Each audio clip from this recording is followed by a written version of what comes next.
21, we're continuing our study through the kings, and particularly through the kings of Judah. So I should have printed off some more of the kings list here. But we are actually going to do 2 kings tonight. And the reason I'm going to do 2 is because they're really linked. And I want to get into a couple things with kings. We're going to do Jehoram, the son of Jehoshaphat, and Ahaziah, his son. Okay. So we're going to do these 2 kings as far as just what the Bible teaches about them, the stories that are going on with them. There's just not a lot written about them in general, but there is something. So really in chapter 21 is all about Jehoram. Then it goes straight into Ahaziah in the next chapter. And then actually in 2 Kings, go to 2 Kings chapter 8.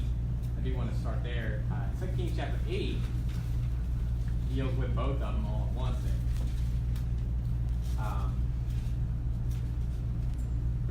But I want to get into, actually the one thing I really want to try to talk about is the fact that Ahaziah in one place says he started reigning when he was 22, and in another place he reigned when he was 42. Okay? And this is a supposed contradiction in the Bible, but I really want to get into that a little bit. So this is not going to be the milk of the word tonight. Okay? So this is going to be more of a meaty sermon, or more digging into things, doing some math. So anyway, we're going to be talking about Jehoram and just who he is and all that, but I really do want to get into Ahaziah. But what happens in Jehoram's time leading up to Ahaziah is very important to understand why there's this 20-year difference in when he reigned at 22 and when he reigned at 42. And you say, well, which one is it? It's both. Okay? It's both. But I'm going to get into that. Okay? But in 2 Kings chapter 8, verse 16, notice what it says. It says, in the 5th year of Jehoram, the son of Ahab, king of Israel, Jehoshaphat being then king of Judah, Jehoram, the son of Jehoshaphat, king of Judah, began to reign. 32 years old was he when he began to reign, and he reigned 8 years in Jerusalem. And he walked in the way of the kings of Israel, as did the house of Ahab, for the daughter of Ahab was his wife, and he did evil in the sight of the Lord.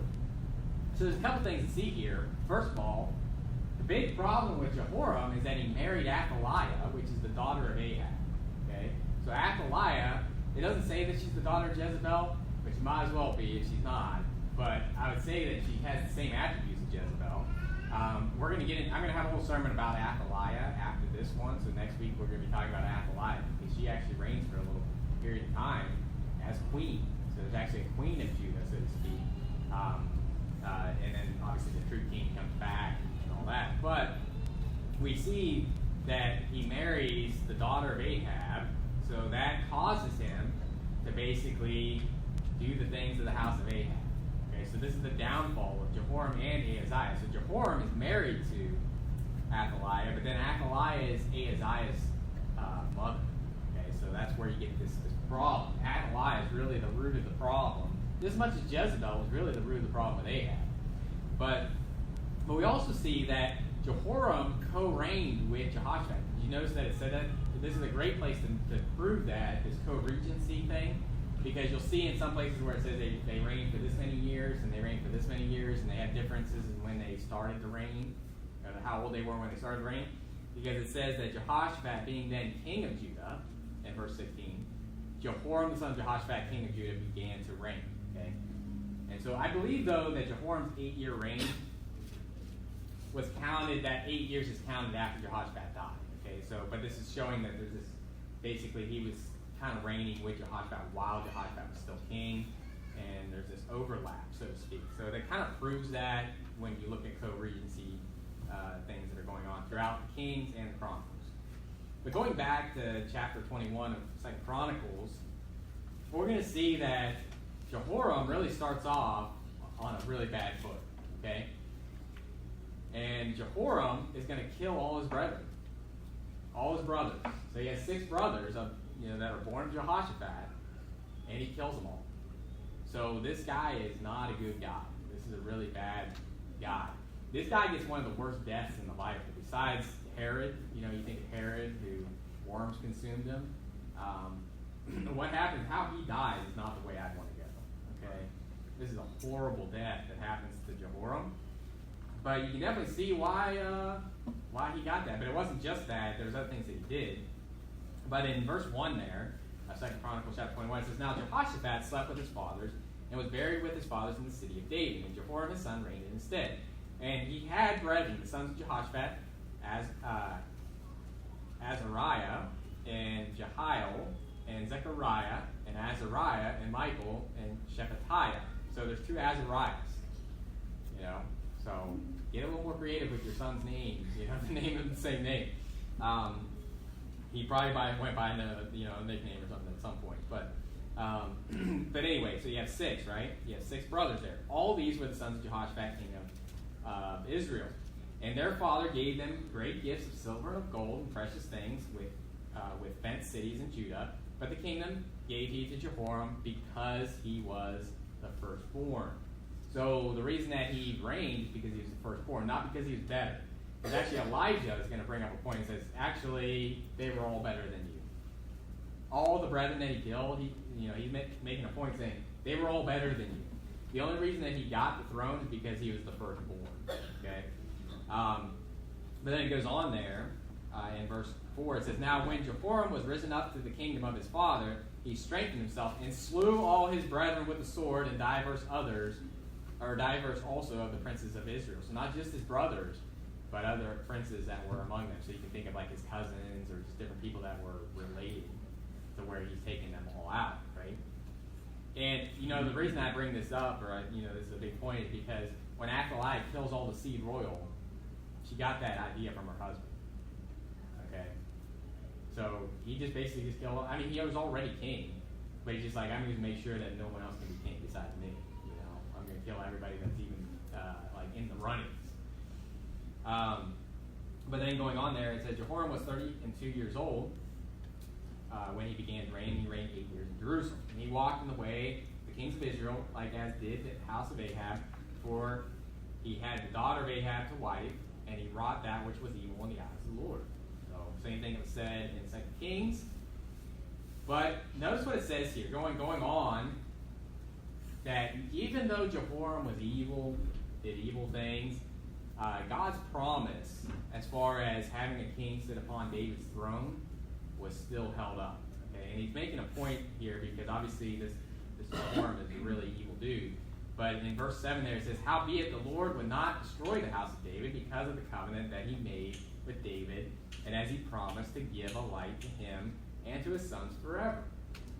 So he didn't completely destroy the house of David, even though Jehoram was really evil. Now, if you don't have to turn there, but if you want to, Psalm 89, I kind of hit on this because if you remember, Abijah brought this up, I believe, when he was, they were trying to take out all of David, and he was leaning on that as far as the promise that God would not let all the seed of David be destroyed, because how would Christ come out of the seed of David, and how would Christ sit upon the throne of David if they're all destroyed? And so this is kind of bringing it up, instead of the reverse of a righteous king bringing it up as the defense, the Bible's bringing it up saying he wasn't destroyed because of this. Okay, they weren't completely annihilated because of this. And so in Psalm 89, verse 34, it says, My covenant will I not break, nor alter the thing that has gone out of my lips. Once have I sworn by my holiness that I will not lie unto David. His seed shall endure forever, and his throne as the sun before me. It shall be established forever as the moon and as a faithful witness in heaven. Selah. And we know that's fulfilled if you go to Luke chapter 1, Luke chapter 2, dealing with Christ coming and talking about how his throne shall be forever and ever. You think about, but under the sun, he said, Thy throne, O God, is forever and ever. A scepter of righteousness is the scepter of thy kingdom, And talking about the throne of David, and talking about the fact that he's the seed of David. He's the root and offspring of David, and he fulfilled that. So you say, well, who's the king who's the seed of David now that's sitting on the throne? Jesus Christ. That's who it is. And it will always be that way. And that was the prophecy that was to come true. But it's making a point here that David's seed isn't going to be completely cut off here because of that promise. Okay? He's not going to be annihilated like the house of Ahab is, or other houses have been, and stuff like that. So now, in going on from there, this is what I want to get into, and this is why I'm linking these two kings together, Jehoram and Ahaziah. Okay, because of what happens next. Now, I preached on this when I preached the book of Obadiah, which is one chapter, and I kind of went through a lot of different things in the book of Obadiah. But this is a specific point that I want to bring up because this point really points you to Obadiah. Okay, so the whole point of why I'm bringing this up and why this is a big point is that I believe it points to Obadiah, and then you go to Obadiah and see what that's talking about. It gives you more information on what's going on. Okay, and so in 2 Chronicles chapter 21, verse 8, it says, "In his days the Edomites revolted from under the dominion of Judah and made themselves a king. Then Jehoram went forth with his princes and all his chariots with him, and he rose up by night and smote the Edomites, which compassed him in, and the captains of the chariots. So the Edomites revolted from under the hand of Judah unto this day. The same time also did Libnah revolt from under his hand, because he had forsaken the Lord God of his fathers." Okay? So the thing to kind of realize here is that in Jehoshaphat's day, it clearly states that there was no king over Edom. Okay? So what I believe is going on here, go to 2 Kings chapter 8, I'll show you that, or prove that to you. I'm sorry, 1 Kings chapter 22. 1 Kings chapter 22.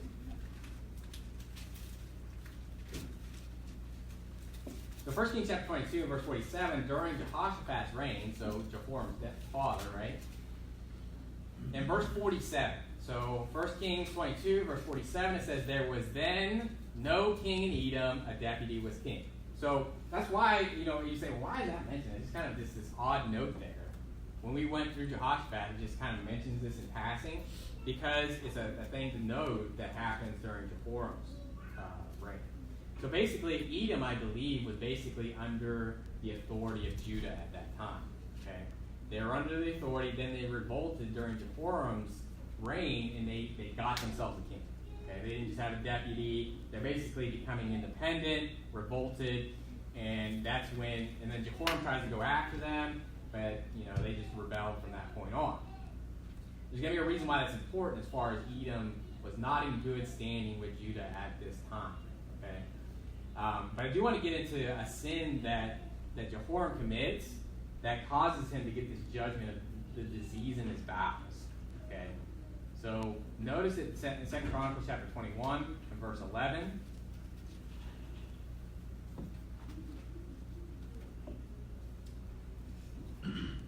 Because you think of, we're going to get to Uzziah, or Ahaziah, however you want to say it, and he becomes a leper unto the day of his death. So that's kind of that's not good.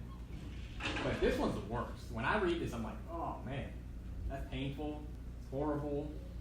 And just the way it ends his life, you're just like, oh, that's not the way you want to be remembered, right? But let's see what caused that, or why, besides him killing his brothers. But in verse 11 there, 2 Chronicles chapter 21, it says, "Moreover, he made high places in the mountains of Judah, and caused the inhabitants of Jerusalem to commit fornication, and compelled Judah thereto." So this is the big sin that he caused. And you think of Balaam, right? How Balaam, the son of Bozor, caused Israel to commit fornication and to eat things sacrificed unto idols and all that stuff. So they had these high places, they're committing fornication. So this is another reason, especially young people out there, to not commit fornication, because look at the judgment that Jehoram gets for causing Jerusalem and Judah to commit fornication. It says in verse 12, "And there came a writing to him from Elijah the prophet, saying, Thus saith the Lord God of David thy father, because thou hast not walked in the ways of Jehoshaphat thy father, nor in the ways of Asa king of Judah, but hast walked in the way of the kings of Israel, and hast made Judah and the inhabitants of Jerusalem to go a whoring, like the whoredoms of the house of Ahab, and also hast slain thy brethren of thy father's house, which were better than thyself." Remember, this is where it's being very clear that all his brethren were better than him. He was the worst, but he was the firstborn, and he got that by birthright, which nowhere does it say you have to give it to your firstborn. Okay, but that is a point to be made there. That's by the prophet Elijah, by the inspiration of the Holy Ghost saying that. Verse 14, "Behold, with a great plague will the Lord smite thy people and thy children and thy wives and all thy goods, and thou shalt have great sickness by disease of thy bowels, until thy bowels fall out by reason of the sickness day by day. That's horrible. Horrible. So, you ever just read something and you're just like, wow, don't want that. And, certain stories just really stick out to you. And I don't know about you, but stomach pain is some of the worst pain that's out there. That's why I have a lot of respect for ladies that give birth. When you think of like just the pain they have to go through to give birth and all that stuff. And yeah, I don't want it. And so, but in this case, I mean, basically his bowels basically were diseased to where they fell out, and it was like day by day. This wasn't just like it just happened in a day and he died. This is like an agony that went on day by day by day by day until he finally just died. So I mean, it was a horrible death, and it sounds like it was like for 2 years this was going on. Because when you get into Ahaziah and stuff like that, 2 years this was going on, like that he got this sickness. Horrible. Okay. Now, in verse 16 there, I'm kind of blowing through this stuff because I'm really wanting to get to this point here about this gap of 20 years between Ahaziah reigning when he was 22 and when he was reigning when he was 42. Okay? And this is the key right here, is what happens in verse 16. I believe this is the key. Verse 16, moreover, the Lord stirred up against Jehoram the spirit of the Philistines and of the Arabians that were near the Ethiopians. And they came up into Judah and brake into it and carried away all the substance that was found in the king's house, and his sons also, and his wives, so that there was never a son left him, save Jehoahaz, the youngest of his sons. And that youngest of his sons is Ahaziah. So Jehoahaz is just another name for Ahaziah, and he was the only one that didn't get killed. Okay, now later on it tells you that, so that Ahaziah is the one that didn't get killed or whatever. But going on from that, it talks about and my notes are a little jumbled up here. You ever write a sermon and you're just like, that wasn't as consistent, cohesive as you wanted it to be? Go to verse 18 there. First Chronicle or Second Chronicle chapter. There's a reason why I put this in here, but it's just not as cohesive as I wanted it to be. In verse 18, it goes into that disease that Jehoram has. And notice what it says in verse 18. And after all this, the Lord smote him in his bowels with an incurable disease. The reason that I'm pointing this out, though, this is why I wanted this to be after this, because this is after the Arabians came and basically took away captive his sons and all this stuff. Okay, and basically it says it came past that in approximate time after the end of 2 years, his bowels fell out by reason of his sickness, so he died of sore disease, and his people made a burning for him like the burning of his fathers. And then it goes in that the end of the verse there, howbeit they buried him in the city of David, but not in sepulchres of the kings, right? So he died without being desired, all that stuff. There's a whole sermon that he preached about this king right here when it comes to that. But what I want to get to is that when you look in 2 Kings chapter 8, it says Ahaziah reigned when he was 22 years old. I believe this is when that happens, okay? When his dad is still reigning, okay? But he has this disease, okay? Does that make sense? He has this disease, and he's basically co-reigning with his father right here when he's 22 years old. Now, you say, well, why can't it be when he's 42 years old? Because his father is 32 years old when he begins to reign. He reigns for 8 years. That makes him 40 when he dies. So, how can he have a son that's 42 years old when he's 40? Okay? So it has to make sense that when his father's still alive, right, he's got to be 22, okay, for that to even make sense. Okay? But just to show you that, because I want to show you the contrast here, the 22 and 42, and then I'm going to get into my explanation on this, okay, why this is the case. And it does have to do with the Arabians coming in, the Philistines and Arabians coming in, and what I believe is that there was this 20-year captivity of the Philistines. And is that really out of the question that that's ever happened to Israel? When you look at the book of Judges, it's literally every time 20-year captivity, 20-year captivity, 20-year captivity, and then they bring a savior in to bring them out of it. Okay? But in 2 Kings chapter 8, I know this is a little everywhere, but this is really what I want to get down to, is proving, why there's this gap here. Why did he reign at 22 and then 42?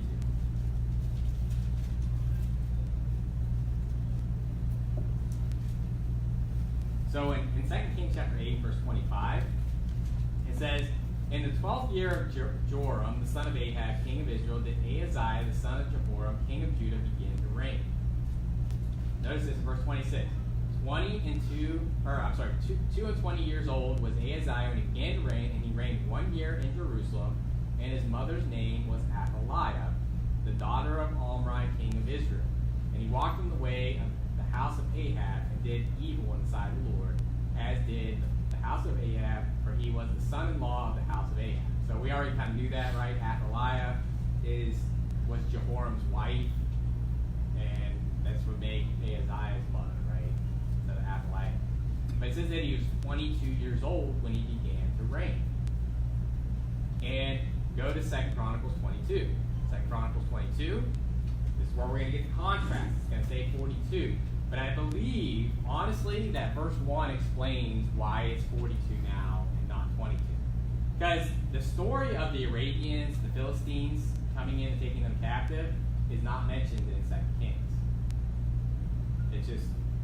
It's not mentioned. It goes straight into, Jehoram dies, and then Ahaziah starts reigning, and so it's 22. But when you start mentioning these Arabians coming in, then it says that he starts reigning at 42. Okay, so I believe that's where you get the distinction as far as why in one place it's 22 and why in another place it's 42. So in verse 1 there, so 2 Chronicles 22 and verse 1, it says, and the inhabitants of Jerusalem made Ahaziah his youngest son king in his stead, because the band of men that came with the Arabians to the camp had slain all the eldest. So Ahaziah, the son of Jehoram, king of Judah, reigned. Okay? 42 years old was Ahaziah when he began to reign, and he reigned 1 year in Jerusalem. His mother's name also was Athaliah, the daughter of Omri. So this is where I believe that basically when Jehoram was dying of this disease, his son was about 22 years old, and he basically reigned there in his last year before he died. But these Arabians at that same time were basically keeping them captive. They basically didn't have power. Okay? A lot of them were taken away out of Jerusalem. But I believe that the Philistines and the Arabians and all that were basically taking them captive. Basically, they were under their rule.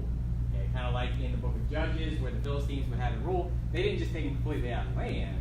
They were there, but they were under the rule of the Philistines at that time. Okay? And this is why I believe it's important to understand that the Edomites were not in good standing with Israel or with Judah at this time. Go to Obadiah, the book of Obadiah. Because when you read the book of Obadiah, the interesting thing is that you're going to see this captivity of Judah, and you're automatically going to think Babylonian captivity. It never says Babylonian captivity.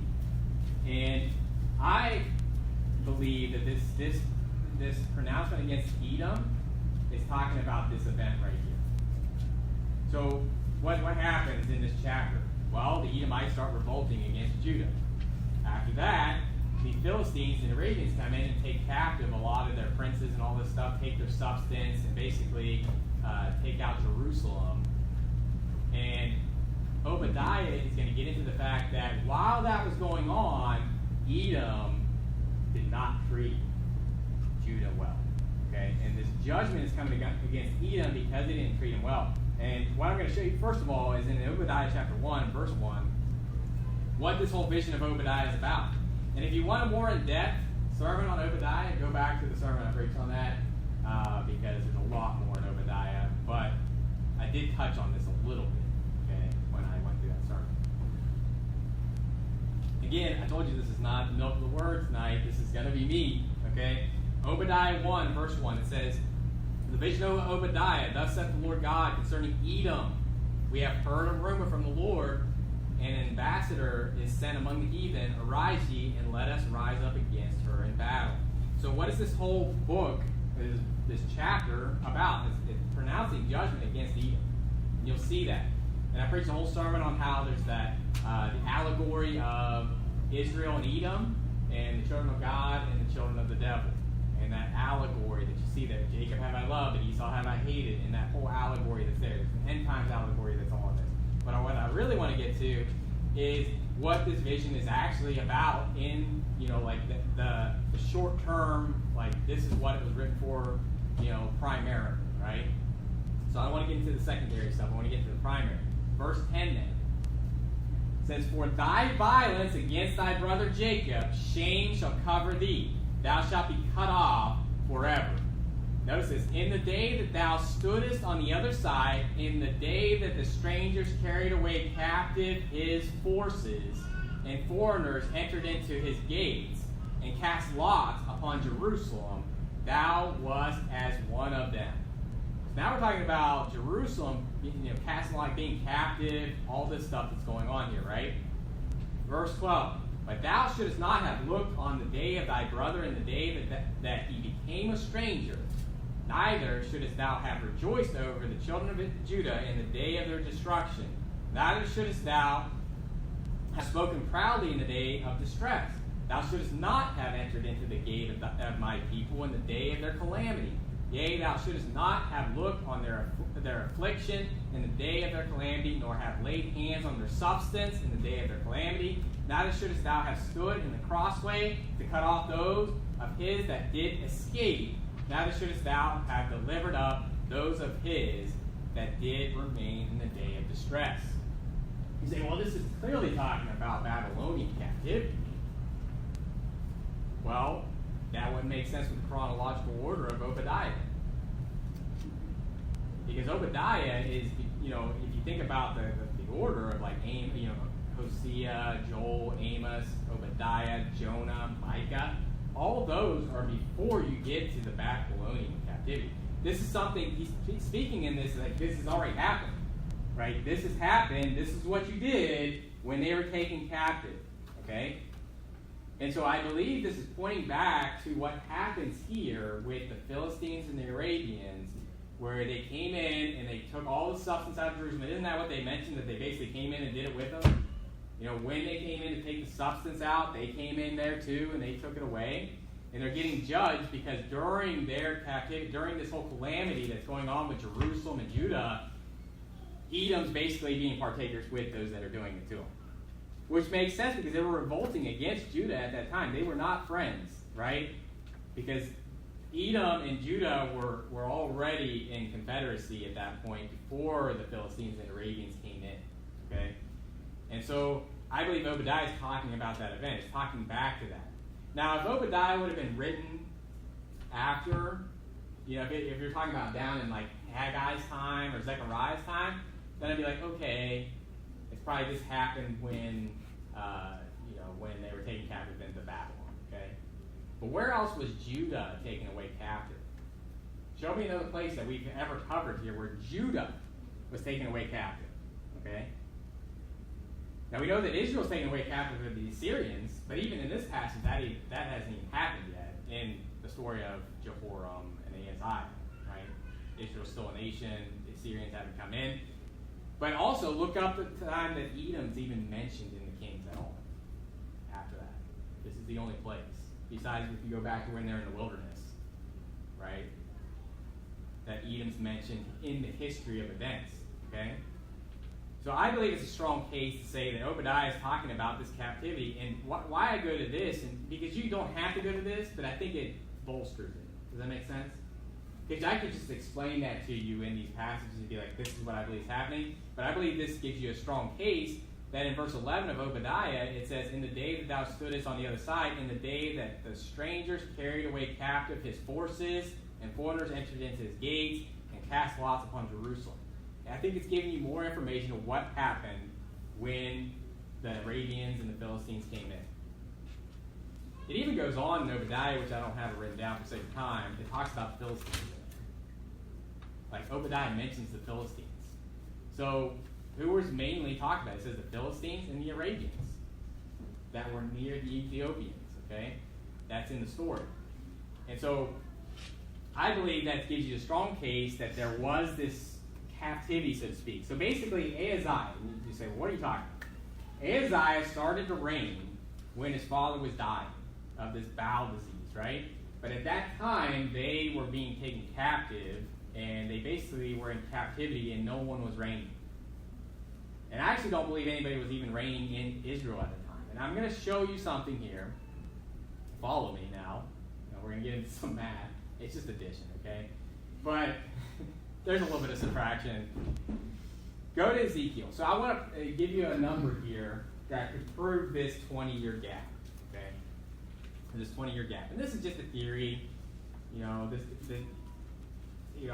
the thing. I believe that he reigned at 22 and 42 without this theory right here anyway, because that's what the Bible teaches. I don't believe there's any mistake in the Bible, and so I'm not going to go just explain it away. Like, it's a copyist there. It should have said 22. No, it's 42. Okay, and going to Ezekiel, and you're like, Ezekiel, what in the world are you talking about? Look at Ezekiel chapter 4 and verse 5. Ezekiel chapter 4 and verse 5, it says, "For I have laid upon thee the years of their iniquity, according to the number of the days, 390 days, so shalt thou bear the iniquity of the house of Israel. And when thou hast accomplished them, lie again on thy right side, and thou shalt bear the iniquity of the house of Judah 40 days. I have appointed thee each day for a year." So, just to give you some context here, this is where he says, make some bread with dung in it. And he said, first of all, human dung, and then he's like, I've never eaten anything unclean, all this stuff. All right, you can have animal dung, right? It's just like, well, that makes it so much better. Anyway, if there's a prophet I did not want to be, it's Ezekiel, okay? And I love Ezekiel, okay? God bless him. I want to shake his hand when I get into heaven, but I do not want to be Ezekiel, because he had to do some pretty strange things. But all that to say is that what's going on here?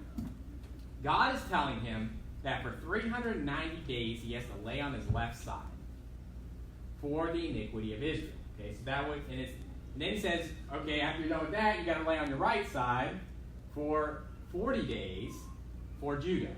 Okay, and he says that each day is a year. Okay, so that means that the iniquity of the house of Israel is 390 days. Does that make sense? Because that's how long he's laying on his side for 390 days. Each day represents a year. So, if we can backtrack, and you say, well, and again, there's some assumptions here. So what does that mean? What's the iniquity?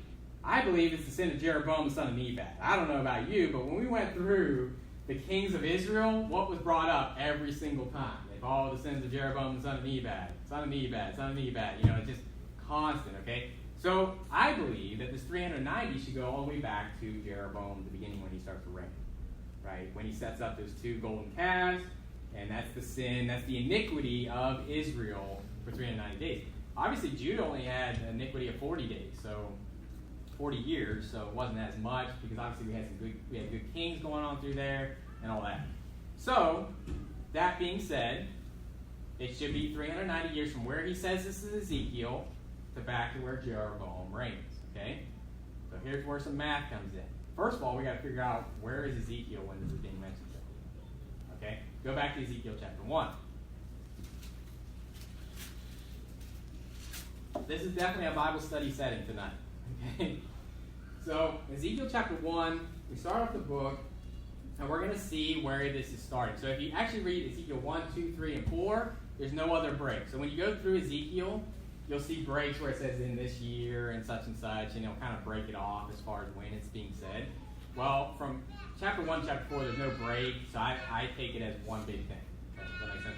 Now, in verse 2 there, it says, "In the 5th day of the month, which was the 5th year of King Jehoiakim's captivity, the word of the Lord came expressly unto Ezekiel the priest, the son of Buzi, in the land of the Chaldeans by the river Chebar, and the hand of the Lord was there upon it." Okay, so where are we at? We're in the 5th year of Jehoiakim's captivity. So get your things out. I should have told you to bring them. So here's what you got to do. Okay, so in the chart down here, you have Jehoahaz, he reigns 3 months. Jehoiakim reigns 11 years. Then they're taken captive, right? Because if you remember, Jehoiakim, his son, He reigns for like 3 months, and then he's taken captive. Okay, he's taken into Babylon. So that's who we're talking about. It's the 5th year of his captivity. So pretty much you have to have 5 years here before you jump back into Jehoiakim, who reigned 11 years. At that point, you're just kind of counting up reigns after that. So we have 5 years for the 5 years of captivity, right? And you can add in these 3 months and these 3 months here too. For the sake of argument of me talking about this, just say, okay, add another 11 years for Jehoiakim's reign. Add another 31 years for Josiah's reign. Add another 2 years for Amon, 55 for Manasseh. Now here's where it gets a little harder, because this is Israel, right? Israel stopped reigning here, so there's no more time. So that's why I'm going through Judah right now, right? You have to cross over to get over to Israel. Does that make sense? So what you find out is that Hezekiah, when did this end? When did the captivity happen? It happened in the 6th year of Hezekiah's reign. Okay? So Hezekiah reigned for 29 years. And if it happened in the 6th year of his reign, that means you got to subtract 6 years, right? So basically, when you're adding these numbers, you go 55, 23. Now you're over here at Hoshea. Does that make sense? The math is really difficult right now. It's really just, you're just trying to figure out where you're at here. Okay. So anyway, so Hoshea is 9 years, 22, 10, about a year in there, and I'm kind of like buffering off some of these that are like these, 6 months, all that stuff. 41, 16, 17, 28, 12, 2, 22, 12. We're not going to count Zimri. He was only a week. We'll get away from that, right? 2, 24, 2, 22. That would go back all the way to the beginning of Jeroboam's reign. And I have it on here if you want to see it later. I did print it out as far as these numbers that are going on here. When you add these numbers, it comes to 370 years. What was the number supposed to be? 390. So I have a theory about that. When you get to Jehoram, because Jehoram and Ahaziah die on the same day, by the way. Okay? They're going to be taken out by Jehu. There's going to be this gap with Jehoram and Ahaziah 20 years, where no one's reigning. Okay? So there's no they're reigning over that. So what happens is Ahaziah reigns in that last year of his father at 22 years old, and then they come out of captivity, and he reigns when he's 42 for 1 year, and then he dies in battle. And this is just a way to kind of show that, hey, that 390 years is right. When God said, lay on your side for 390 days, that's right. If you added up all the numbers, you'd be like, wait a minute, we're missing 20 years here. That's because there was a captivity there. And that's actually what I believe Obadiah is talking about. There's a whole book or a whole prophet that's prophesying about this captivity that happened, and the Edomites were basically not helping out their brother. They were actually looting with the Philistines and all that at the time, and they're getting prophesied against because of that, and that's how you answer it. So I know that's a little deep, okay, and you got to get into some math there. But again, when it comes to these numbers, that whole thing right there, I don't think you have to have that. You know what I mean? Like I said, you can kind of link up Obadiah with the Edomites and all that stuff that's going on during Jehoram's reign, and just assess that there has to be a 20-year gap, because he reigned at 22 and he reigned at 42. There has to be. Because here we believe the King James Bible is perfect, and I will not correct it. And so when there's something like that, I'm going to say it's both true. I'm going to figure out why. And in this one case, okay, so in a lot of these cases when you see those differences, like they reigned at 8, they reigned at 10, or reigned at 18, a lot of that's just answered in co-regency. They started reigning when they were 8, their dad was still reigning, and then they started reigning, when they reigned at 18, that's when their dad was dead, right? That's pretty easy. That's very easily explained in all those passages. And actually, Jehoram and Jehoshaphat proved co-regency, that happens, okay? But in this case, you can't have co-regency, right? There's no way that would make sense, okay? Because he didn't reign that long, right? Jehoram only reigned for 8 years. You can't get 8 years and get that to work out. So in that case, there has to be this gap, Okay? And so I believe that's what's going on. Now Jehoram, it keeps mentioning, like he reigned, when Ahaziah reigned when he was 22, Jehoram was in his 12th year of his reign. And then later on it says he's in his 12th year. Well, that's because there was a gap there, and he didn't reign for 20 years, and then he's in his 12th year at the end, at the end of those 20 years, and then they all died. It never tells you the age of Jehoram. If it did, that would really give us a lot more information, because he should be 20 years older when he dies. Okay, but it doesn't give you that information, so it's not a problem or a help either way when you look at it. So, but going on, we do see that Jehoram, dies of this horrible bowel disease, and then Ahaziah is going to die in battle. Okay, so go to 2 Chronicles chapter 22. We're going to see the demise of Ahaziah. And we already covered this because we already went through the Jehu and how Jehu basically fought for the Lord and took out the whole house of Ahab. And Ahaziah was included in that because he was son-in-law, right? Because Athaliah was his mother. So, and we know this, that Joash was not, like all his other brethren, all of Ahaziah's other brethren were not of Athaliah because she killed them all. Okay? The whole point of her killing the seed royal is because she didn't want anybody to have the authority. If she had a son, she wouldn't have killed them. She would, my son is going to be king now, not another son or whatever. But in 2 Chronicles chapter 22, and this is honestly the end of it, so I don't know where I'm at on time, but I thought that would take a little bit longer to explain, but I guess I didn't write it up on a board and try to do the math, so I just told you what it was. It took me a lot longer to write it down. That's what I'm trying to get to. For me to look up all these numbers and get that right, to figure it all out, make sure it wasn't wrong. Anyway, 2 Chronicles 22 verse 3, it says, "He also walked in the ways of the house of Ahab, for his mother was his counselor to do wickedly." So we're talking about Ahaziah here. Sounds familiar to Ahab. Ahab, remember, it was Jezebel that provoked him to anger the Lord and all that stuff. Verse 4, "Wherefore he did evil in the sight of the Lord, like the house of Ahab, for they were his counselors after the death of his father to his destruction. He walked also after their counsel and went with Jehoram, the son of Ahab, king of Israel, to war against Hazael, king of Syria, at Ramoth Gilead, and the Syrians smote Jehoram. And he returned to be healed in Jezreel because of the wounds which were given him at Ramoth, when he fought with Hazael, king of Syria. And Ahaziah, the son of Jehoram, king of Judah, went down to see Jehoram, the son of Ahab, at Jezreel because he was sick." So get the story here. Basically, if you remember the story of Jehu, he says, go kill the king of Israel, right? Go take out the whole house of Ahab.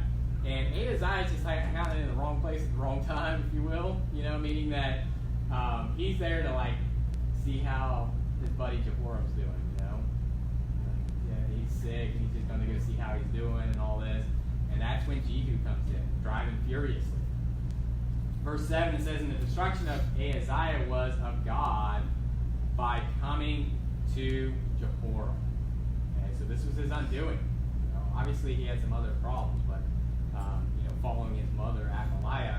But it was of the Lord that he died because he went to Jehoram. "For when he was come, he went out with Jehoram against Jehu, the son of Nimshi, whom the Lord had anointed to cut off the house of Ahab. And it came to pass that when Jehu was executing judgment upon the house of Ahab, and found the princes of Judah and the sons of the brethren of Ahaziah that ministered to Ahaziah, he slew them. And he sought Ahaziah, and they caught him, for he was hid in Samaria, and brought him to Jehu. And when they had slain him, they buried him, because said they, he is the son of Jehoshaphat, who sought the Lord with all his heart. So the house of Ahaziah had no power to keep still the kingdom." That's how Ahaziah dies. He basically is hiding in Samaria somewhere. And that was up. It was up to the Lord that it happened. It's not that Jehu just went too far. No, God. Basically, is anybody that's there that's for the king, take him out. Take out the house of Ahab, and eventually Athaliah is going to be taken out. But I'm going to do a whole sermon on Athaliah, who ends up being queen. So Ahaziah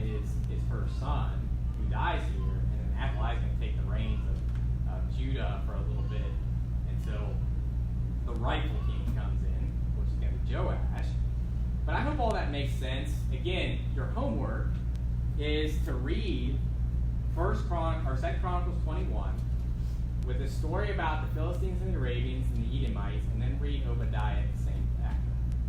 I want you to do that, and I think that it's going to be very clear that that's the story it's talking about. Okay? And so, if anything, I hope you see that connection there as far as what Obadiah is talking about. Because I remember I preached through the book of Obadiah because they were doing this entire Bible preach.com thing, and Obadiah was one of the books that hadn't been preached through. And I remember Pastor Anderson, he put out private messages like, these are the books we need to do, and I'm like, I'll do Obadiah and Nahum or something like that. It was like the Minor Prophets were some of the ones that hadn't been preached through. And I'm like, Obadiah, I don't even know. Like, you read through the book so many times that you're like, I'm not really sure what it's talking about, right? You know it's about judgment, and you know they did wrong, and you know all that, but you don't really know what event it's even talking back to. And so when I did that study is when I really looked into this and really kind of saw that connection. And so let me know your thoughts if you agree with me on that or not. Again, I still think there's a great answer to 22 and 42 when it comes to this range just in 1 Chronicles chapter 21. But I think that Obadiah really opens that up and really bolsters that. It makes a lot of sense that that's the way it is. And then Ezekiel's just an added bonus if you really want to get into some numbers as far as seeing that 20 years that's missing within the reigns of the kings and all that, to see that number and how, okay, that makes perfect sense. That is 22, 42, 20 years. So, but let's end with the word of prayer. Heavenly Father, Lord, we thank you for today. Thank you for your word, and just thank you for how infinite the Bible is. And Lord, just how much we need to learn, and no matter how much we read it, we'll never know it all. But Lord, we just thank you for the truths of the Bible, and just help us to learn from these kings, and whether good or bad, Lord, to learn the good things to do and the bad things not to do. And Lord, just pray that you be with us throughout this week. Thank you for the souls that receive. And I do pray that you be with all those that aren't feeling well. I pray that you heal them of their sicknesses. And I pray that you be with us that maybe aren't feeling well or getting to that point. Just keep our church healthy. And Lord, we love you. Pray also in Jesus Christ's name. Amen.